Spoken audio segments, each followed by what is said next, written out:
कुछ एल्डर्स की आवाजें जो कह रही होती हैं कि आपको तो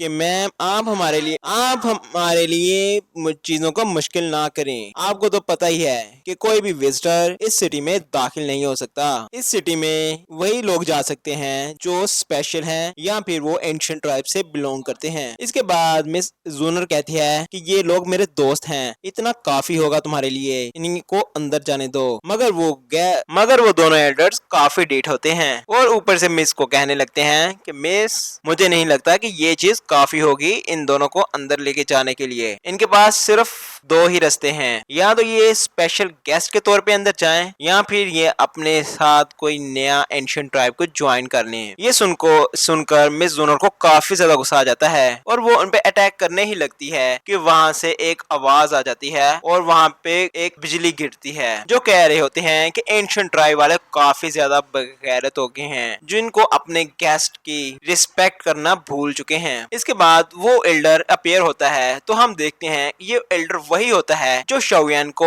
थंडर वाटर में मिला होता है, जिसको देख के शोयान भी एक मर्तबा काफी हैरान हो जाता है। जिसके बाद हम देखते हैं कि वो दोनों एल्डर्स भी काफी ज्यादा हैरान होते हैं और उनको एक स्पेशल नाम से बुलाते हैं, स्काई किंग के नाम से। जिसके बाद वो एल्डर शोयान को कहता है कि तुम मुझे अपना टीचर कह सकते हो। जिसके बाद शोयान भी हैरान होकर कहता है कि आप कैनन कॉलेज के टीचर है ना। इसके बाद शोयान उनको ग्रीट कर देता है, जिसके बाद जूनर भी उनको ग्रीट करती है और कहती है कि टीचर आपसे मिलके खुशी हुई। इसके बाद हम देखते हैं कि वो ओल्ड लीडर जूनर की तरफ देखता है और कुछ सोचने के बाद कहता है कि अब मुझे पता चला शोयान के पीछे ये एंशिएंट ट्राइब क्यों पड़ा हुआ है। ये बात सुनने के बाद शोयान और जूनर दोनों ही शर्मा जाते हैं, एक नई नवेली दुल्हन की तरह। जिसके बाद वो एल्डर उन दोनों एल्डर से कहता है और उससे बैक वाले एल्डर से भी जो वहाँ पे पीछे खड़ा हुआ होता है कि तुम लोगों के लिए अब इस यंगर जनरेशन को तंग ना करो। अगर तुम तंग करना चाहते हो तो मुकाबला हो जाए और मुझे नहीं लगता कि तुम इस काबिल हो कि मेरा मुकाबला कर सको। जिसके बाद हम देखते हैं कि वो एल्डर उन दोनों एल्डर से कहता है कि इन्हें अंदर आने दो। फाइनली गाइस, शोयान और उसके फ्रेंड्स अंदर चले जाते हैं। इसके बाद देखते हैं कि शोयान और उनके बाकी साथी एंशिएंट ट्राइब में आ जाते हैं, जहाँ पे जोन उनके बताती है कि आज एज सेरेमनी है और आज के दिन ही टॉम्ब ऑफ हेवंस ओपन होगा और जो तुमको ये मुख्तलिफ एंशिएंट ट्राइब्स के डिसाइबल्स दिख रहे हैं ये सभी भी हेवनली टॉम्ब के लिए आए हैं। और चूंकि शोकलैंड डिक्लाइन कर दिया गया था और उनका कोई डिसाइबल यहाँ पे नहीं आता था तो इसी वजह से हमारा क्लैन शो क्लैन की जगह ले लेता था और अपने क्लैन के मेंबर्स शो क्लैन की जगह पे भेज देता था। मगर अब जैसा कि तुम वापस आ चुके हो तो ये वक्त आ चुका है कि हम ये चीज शो क्लैन को वापस कर दें। मगर मसला ये है कि मेरे क्लैन के कुछ एल्डर्स इस चीज से राजी नहीं होंगे और वो फिर कुछ ना कुछ शरारत करने की कोशिश करेंगे। जिसके बाद वही एल्डर स्काई किंग बोलता है कि तुम लोगों को फिक्र करने की कोई जरूरत नहीं, जब तक मैं यहाँ पे हूँ मैं तुम लोगों की जरूर मदद करूंगा। और वो कहता है कि मुझे नहीं लगता कि अब वो दो एल्डर्स शोयान के लिए और मुश्किलें पैदा करेंगे, क्योंकि वो एक अंजाम जानते हैं, अगर उन्होंने ऐसा किया तो उसका अंजाम ठीक नहीं होगा। जिसके बाद हम देखते हैं कि शोयान और जूनर दोनों ही मास्टर लेंग को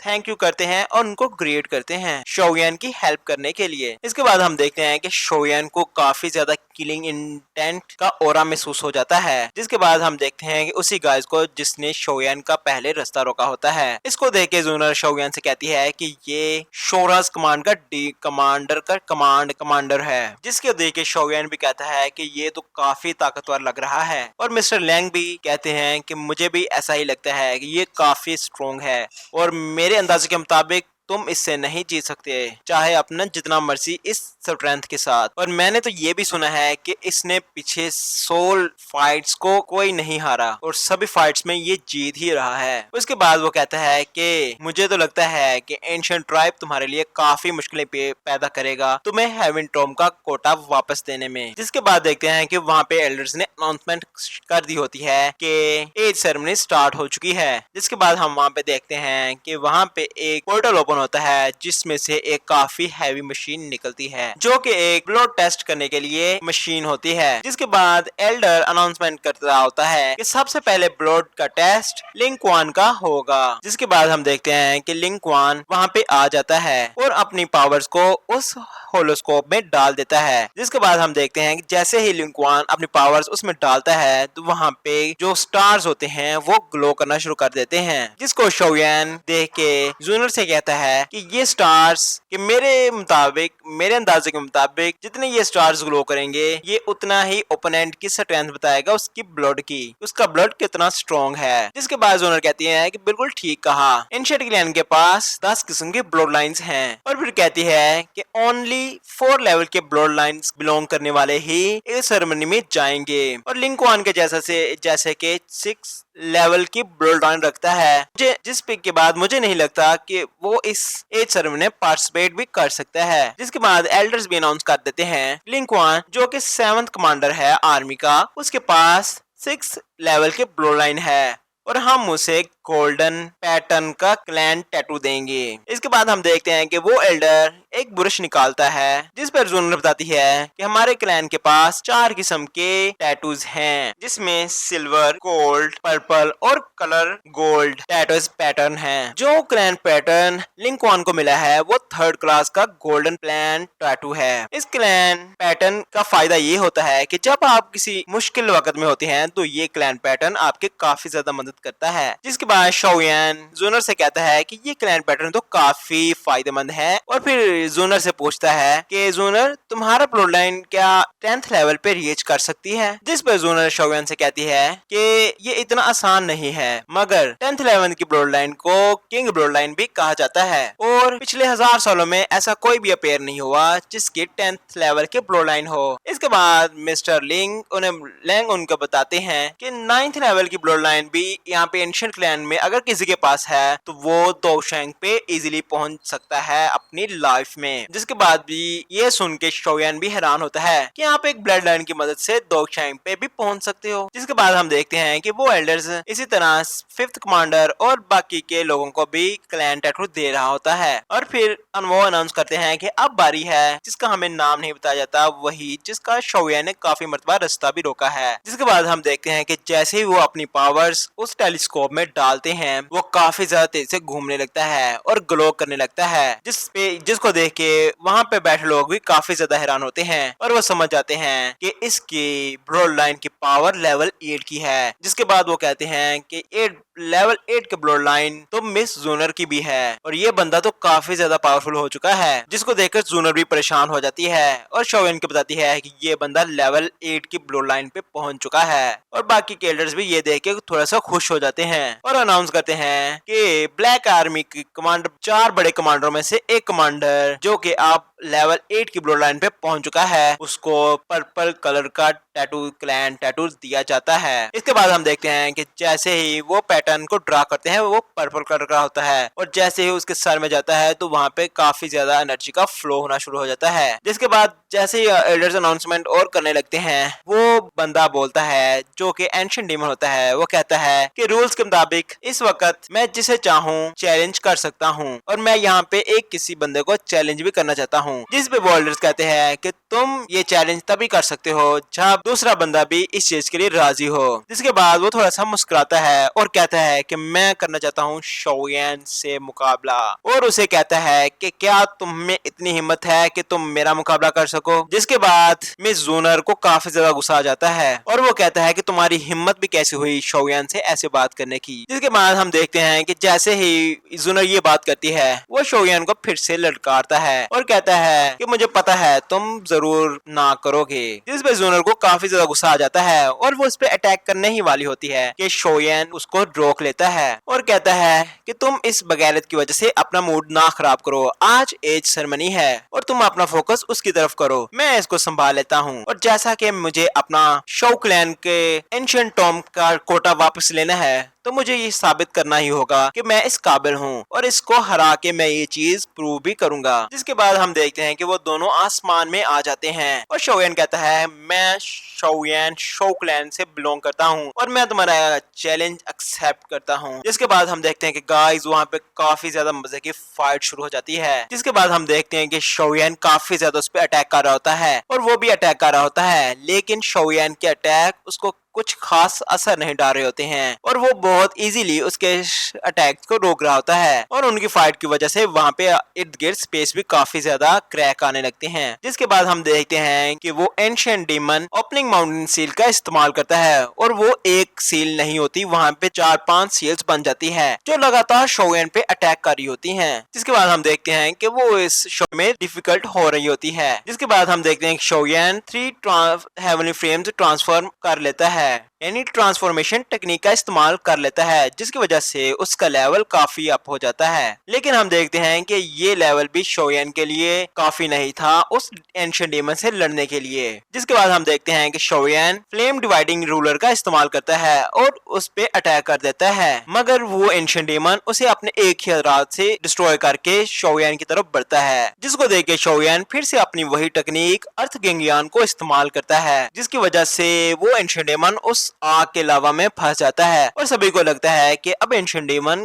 इंजर्ड हो चुका होगा। मगर जूनर को समझ आ जाती है कुछ ना कुछ तो यहाँ पे गड़बड़ है और उसे शोयन की चिंता होने लगती है और हम देखते हैं कि गाइस अचानक वो आग का भवंडर फ्रीज हो जाता है और डिस्ट्रॉय भी हो जाता है। जिसके बाद हम देखते हैं कि वो शोयन से कहता है चलो आज तुम्हें देखते हैं कि तुम में कितनी ताकत है। जिसके बाद हम देखते हैं कि वो अपनी पावर्स का इस्तेमाल करके वहाँ पे काफी ज्यादा क्रिएचर्स को क्रिएट कर लेता है और शोयन पे अटैक कर देता है, जिसको रोकने में शोयन को भी काफी ज्यादा डिफिकल्ट हो रहा था। जिसके बाद हम देखते हैं कि गाइस वो बंदा बार बार शोयन पे मुख्तलिफ किस्म के अटैक करना शुरू कर देता है, जिसमें कभी सांप से अटैक करता है और कभी स्पाइडर से। इसी तरह वो लगातार शोयन पे अटैक कर देता है, जिसकी वजह से शोयन के मुंह से खून भी निकलने लग जाता है और हम देखते हैं कि शोयन की हालत काफी ज्यादा खराब होने लगती है और वो दूर जाके गिरता है। जिसका फायदा उठा के वो डीमन एक फॉर्मेशन क्रिएट कर लेता है जिसका नाम बेस्टिंग स्क्रीम होता है, जो देखने में गाइस काफी ज्यादा खतरनाक लग रहा होता है और वो उसको शोयन पे लॉन्च कर देता है ये कहते हुए कि आज तुम यहाँ पे खत्म हो जाओगे। जिसके बाद हम देखते हैं कि जैसे ही शोयन ये अटैक अपनी तरफ आते हुए देखता है वो एक फॉर्मेशन क्रिएट कर लेता है अपने इर्द गिर्द, जिसकी वजह से वो अटैक थोड़ा सा रुक जाता है थोड़ी देर के लिए, लेकिन वो डिस्ट्रॉय हो जाती है फॉर्मेशन फौरन ही, जिसकी वजह से वहाँ पे काफी ज्यादा बड़ा ब्लास्ट होता है। जिसके बाद हम देखते हैं कि गाइस वो कमांडर समझता है कि शोयन का खेल खत्म हो चुका है और वो ये समझ के कि शोयन अब हार चुका है वहाँ से जाने लगता है, ये कहते हुए कि शोयन फैमिली तो काफी देर पहले ही डिक्लाइन हो चुकी थी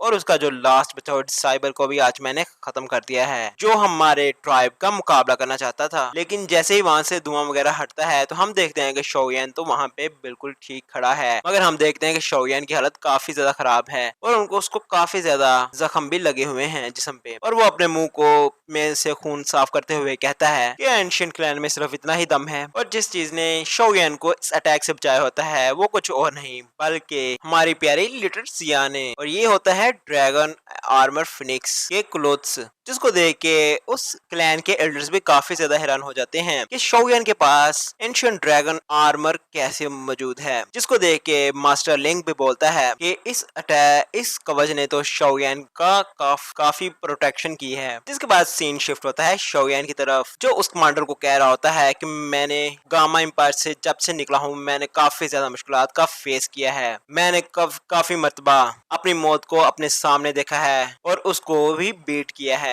मैं यहाँ पे जिस मकाम पे अब खड़ा हूँ वो किसी दोधी ब्लड की वजह से नहीं हूँ जैसा कि तुम हो, मैं यहाँ पे अपनी मेहनत से आया हूँ और तुम मेरे मुकाबले के नहीं हो, तुम मुझे नहीं हरा सकते। जिसके बाद हम देखते हैं कमांडर को जो कहता है कि तुमने बहुत सी लड़ाइयाँ लड़ी होंगी लेकिन आज तुम फेस करोगे असल एंशिएंट क्लैन की ताकत को। ऐसा कहते ही हम देखते हैं कि वो एक फॉर्मेशन क्रिएट करने लगता है जिसका नाम एंशिएंट होली ट्रायर होता है, जिसको देख के शोयन भी अपनी एक फॉर्मेशन क्रिएट करने लगता है जिसका नाम फाइल्ड व्हील 5 होता है। जिसके बाद हम देखते हैं कि वो कमांडर अपने अटैक को शोयन पे लॉन्च कर देता है, जिसको देख के शोयन भी अपने अटैक जो फॉर्मेशन बनाई होती है 5 व्हील प्लेट को वो भी लॉन्च कर देता है, जो उस कमांडर के अटैक को रोकने लगती है। और जैसे ही गाइस ये अटैक टकराते हैं तो वहाँ पे काफी ज्यादा एक्सप्लोजन शुरू हो जाती है और इर्द गिर्द का आसमान में क्रैक्स आने शुरू हो जाते हैं। लेकिन हम देखते हैं कि उस कमांडर का वो अटैक शोयन की फॉर्मेशन को तोड़ देता है और शोयन की तरफ तेजी से बढ़ने लगता है। जिसके बाद हम देखते हैं मास्टर क्यूलिंग को,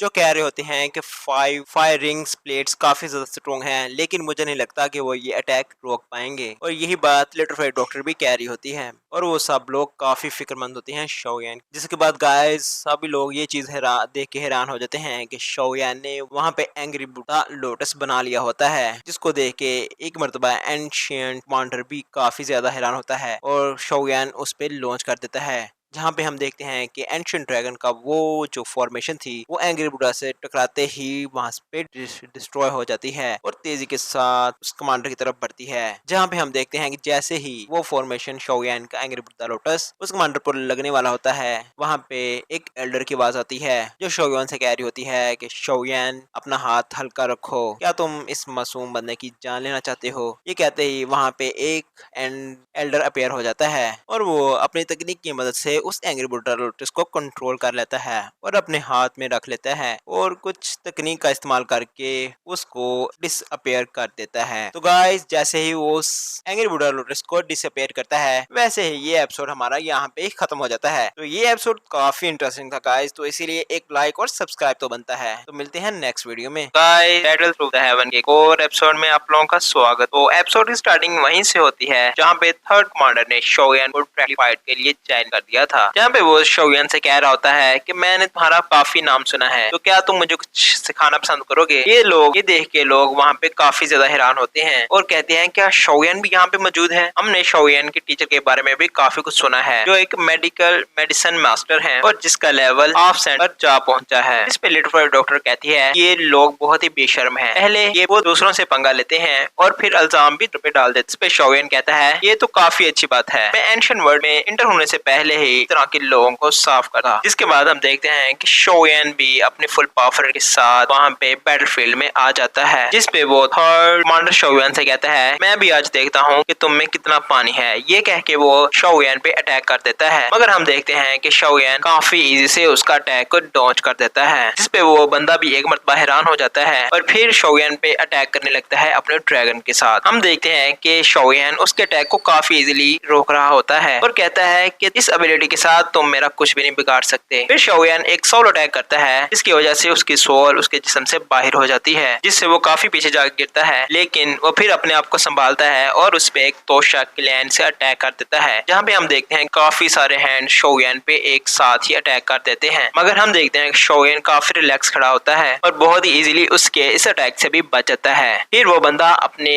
डायरेक्ट शोयन पे अटैक कर देता है अपनी लेग से, मगर हम देखते हैं कि शोयन उसके इस अटैक को भी रोक लेता है और इस पे अटैक बैक करना शुरू कर देता है। फिर वो कमांडर काफी ज्यादा गुस्सा हो जाता है और कहता है कि मैंने तुम्हें हल्के में ले लिया है, अब तुम मेरी असल ताकत का मजा चखोगे। जिसके बाद हम देखते हैं कि वो अपनी एंशिएंट क्लैन सील के साथ अटैक करने ही वाला होता है शोयन के ऊपर, मगर शोयन उसके पीछे आ जाता है और उसकी फॉर्मेशन को बनने से पहले ही उसको एक फिंगर के साथ रोक देता है, जिसमें थर्ड कमांडर काफी ज्यादा हैरान होता है और शोयन से पूछता है कि तुम्हें इस एंशिएंट सील आर्ट के बारे में कैसे पता। ये इतना कहना ही था कि शोयन उस पे मुक्कों की बरसात कर देता है, जिसकी वजह से वो थोड़ा सा जख्मी भी होता है और उसके मुंह से खून भी निकलने लगता है। मगर हम देखते हैं कि इस अटैक की वजह से वो काफी पीछे जा गिरता है। इसका फायदा उठा के थर्ड कमांडर अपने एक सील फॉर्मेशन को तैयार कर लेता है और शोयन पे लॉन्च भी कर देता है। जिसके बाद हम देखते हैं कि गाइस शोयन अपने एक न्यू टेक्निक का इस्तेमाल करता है, जिसकी शोयन काफी देर से प्रैक्टिस कर रहा होता है और इसका नाम अर्थ गंग्यान होता है। हम देखते हैं कि इस तकनीक की वजह से वहाँ पे इर्द गिर्द काफी ज्यादा आग लगने शुरू हो जाती है और उसके बाद हम देखते हैं कि जमीन में से एक टोर्नेडो सा निकलता है आग का, जो सीधा ट्रैक थर्ड कमांडर पे अटैक कर देता है। हम देखते हैं कि इसकी हीट इतनी ज्यादा होती है कि वहाँ पे इर्द गिर्द बैठे हुए लोग जो देख रहे थे इस चीज को, उनको भी ये चीज अफेक्ट करी होती है। जिसके बाद हम देखते हैं कि थर्ड कमांडर हार मान जाता है। ये देखने के बाद वहाँ पे फिफ्थ कमांडर भी काफी ज्यादा हैरान होता है और कहता है कि शोयन ने तो इसको भी हरा दिया और वो बोलता है कि जरूर मिस इसका डिसीजन में कोई शक नहीं कि उसने एक अच्छे बंदे को ही चूज किया है। जिसके बाद हमें दिखाया जाता है एक मिस्टीरियस पर्सन को जो कह रहा होता है कि अच्छा ये है शोगुन और ये तो सिर्फ एक 2 लेवल का 5 स्टार पे है, मगर इसकी सोल की पावर भी काफी ज्यादा स्ट्रॉन्ग है और यांग हो इजीली इसे हार गया है। इस पे वो लड़की जवाब देते हुए कहती है कि क्यों नहीं, अगर इसकी फायर काफी ज्यादा स्ट्रॉन्ग है, लेकिन क्या ये मेरी फायर से जो कि एक रेड लोटस फायर है उससे स्ट्रॉन्ग हो सकती है। जिसके बाद हम देखते हैं 5th कमांडर को जो अपनी 3rd कमांडर को जो फिर से खड़ा हो जाता है और शोगुन से लड़ने को कहता है, मगर हम देखते हैं कि वहाँ पे एक और कमांडर आ जाता है और उसे रोक लेता है और सीधा शोगुन के सामने चला जाता है और कहता है कि अब मुझसे लड़के दिखाओ। जिसके बाद शोगुन थोड़ा सा एरोगेंसी में उसे कहता है कि अगर तुम लड़ना चाहते हो तो तुम अकेले मेरे लिए काफी नहीं हो, 2-3 और बंदों को ले आओ, इकट्ठे लड़ लेंगे। जिस पे वो बंदा कहता है कि मैं तुम्हारे लिए अकेला ही काफी। ये कहना ही था तो वहाँ पे एक पीछे से आवाज आती है जो होती है वहाँ पे एक एल्डर की, जो वहाँ पे आ जाते हैं और जिसका नाम एल्डर कोसवान होता है और उस टकले से बंदे से कहते हैं कि तुम लोगों ने ये क्या काम शुरू कर दिया है, तुम लोगों को पता नहीं है कि हमारे मेहमानों को कैसे यहाँ पे ट्रीट किया जाता है। ये सुनने के बाद हम देखते हैं कि वो एल्डर बिल्कुल वहाँ से डिसअपियर हो जाता है फौरन। इसके बाद वो एल्डर शोगुन के सामने आ जाता है और कहता है कि मैं इनकी तरफ से तुमसे माफी मांगता। शोगुन कहता है सर कोई बात नहीं। जिसके बाद वो एल्डर वहाँ पब्लिक में ऐलान कर रहा होता है कि एंशिएंट वर्ल्ड 3 दिनों में ओपन हो जाएगा, तुम सब लोग एंशिएंट माउंटेन वर्ल्ड में आ जाओ। और कहता है कि याद रखना कि एंशिएंट वर्ल्ड के रूल्स कोई ब्रेक ना करे, अगर ऐसा हुआ तो तुम लोग इसका नतीजा जानते हो। इसके बाद गाइस हमें दिखाया जाता है रात के सीन में जहाँ पे शोगुन और उसके दोस्त जा रहे होते हैं, मगर शोगुन अचानक कुछ फील करता है और बोलता है कि तुम्हें अपना आप को छुपाने की जरूरत नहीं, तुम अपीयर हो सकते हो। जिसके बाद हम देखते हैं ये तो सोल क्लैन के बंदे हैं जो शोगुन से कहते हैं कि तुम्हारी परसेप्शन टेक्निक काफी ज्यादा अच्छी है। इस पे सोल क्लैन वाले बंदे कहते हैं कि शोगुन तुम्हें परेशान होने की जरूरत नहीं है, हम तुम्हें यहाँ पे पकड़ने के लिए नहीं आए। इस पे लिटिल फेयर डॉक्टर कहते हैं कि तुम्हारा यहाँ पे अभी कोई जरूरत नहीं है। ये कह के वो उन बंदों पे अटैक कर देती है, मगर हम देखते हैं कि सोल क्लैन के साथ जो बंदे के साथ गार्ड्स आए होते हैं वो इस अटैक को इजीली रोक लेते हैं। इसके बाद वो बंदा जो सोल क्लैन से बिलोंग करता है वो शोगुन से कहता है जैसे हमारे क्लैन ने शोशुआन को खत्म किया है वैसे ही उसके बचे हुए डिसाइबल को भी खत्म होना होगा। इसके बाद शोगुन कहता है कि मैं अपने एंसेस्टर शोशुआन का बदला तुमसे लूंगा और वो भी शोशुआन के टॉम के सामने। ये सुनने के बाद हम देखते हैं कि वो सोल लैंड के बंदे एक पोर्टल ओपन करते हैं और वहाँ पे हंसते हंसते चले जाते हैं। इसके बाद हमें सीन दिखाया जाता है जहाँ पे ये सब लोग एंशिएंट वर्ल्ड में जा रहे होते हैं, जहाँ पे शोगुन की मुलाकात उन्हीं यार्न ट्राइब के बंदों से होती है जो शोगुन की फाइट देख रहे थे और वो शोगुन से कहते हैं कि आपने काफी अच्छा लड़ा फाइट की उस दिन आपने 3rd एल्डर से। तो शोगुन पूछता है कि आखिर तुम लोग कौन हो, जिस पे वो बताते हैं कि हम यार्न ट्राइब से बिलोंग करते हैं और वो अपनी साथी को इंट्रोड्यूस करवाते हुए कहता है कि ये हौजी है। जिसके बाद वो कहता है कि मैंने आपका काफी नाम सुना है और आप इस मर्तबा एंशिएंट वर्ल्ड में आए हैं और इसका मकसद कहीं आपका हेवन टॉप में जाने का तो नहीं। जिसका सुन के शोगुन एक मर्तबा हैरान होता है, क्या टॉम्ब ऑफ हेवंस? शोगुन कहता है मुझे इस बारे में कुछ पता नहीं है। इसके बाद वो बंदा कहता है गलती मेरी ही है, शो क्लैन तो इस चीज से अवेयर ही नहीं होगा जब से शो क्लैन डिक्लाइन कर दिया गया है। फिर वो बताता है टॉम्ब ऑफ हेवंस के बारे में। फिर वो कहता है कि ये वो टॉम्ब है जहाँ पे काफी पावरफुल बंदे हैं जो एंशिएंट दौर से वहाँ पे मौजूद हैं। आपके एंसेस्टर शोशुआन का टॉम्ब भी वहाँ पे मौजूद है। इस टॉम्ब में जो मरे हुए इंसान की सोल बच जाती है और वहाँ पे छोड़ दी जाती है, बाकी अपनी जिंदगी वो लोग वहीं पे गुजारते हैं और इस हेवनली टॉम्ब में जाने